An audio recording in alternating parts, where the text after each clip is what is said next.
মগরাহাট রমজানিয়া মার্কাজ মসজিদে প্রত্যেক বছরের ন্যায় এবছরও আগত মেহমানদের জন্য রমজান মাসের জুম্মা দিনের শেষ জুমার দিন অর্থাৎ শুক্রবারের ইফতারের প্রস্তুতি চলছে। স্বতঃস্ফূর্তভাবে সকলে মেহনত করছে। হাজিদুর রহমান সাহেব, যিনি এই মসজিদের মোতাল্লি মার্কাজ মসজিদের, তাঁর তত্ত্বাবধানে ইফতারের কাজ সম্পন্ন হচ্ছে।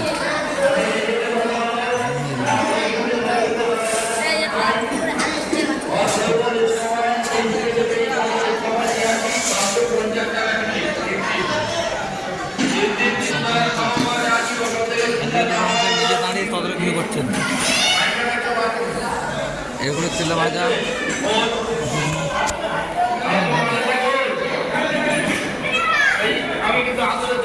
ইফতারের ব্যবস্থা প্রায় 2000 টাকা।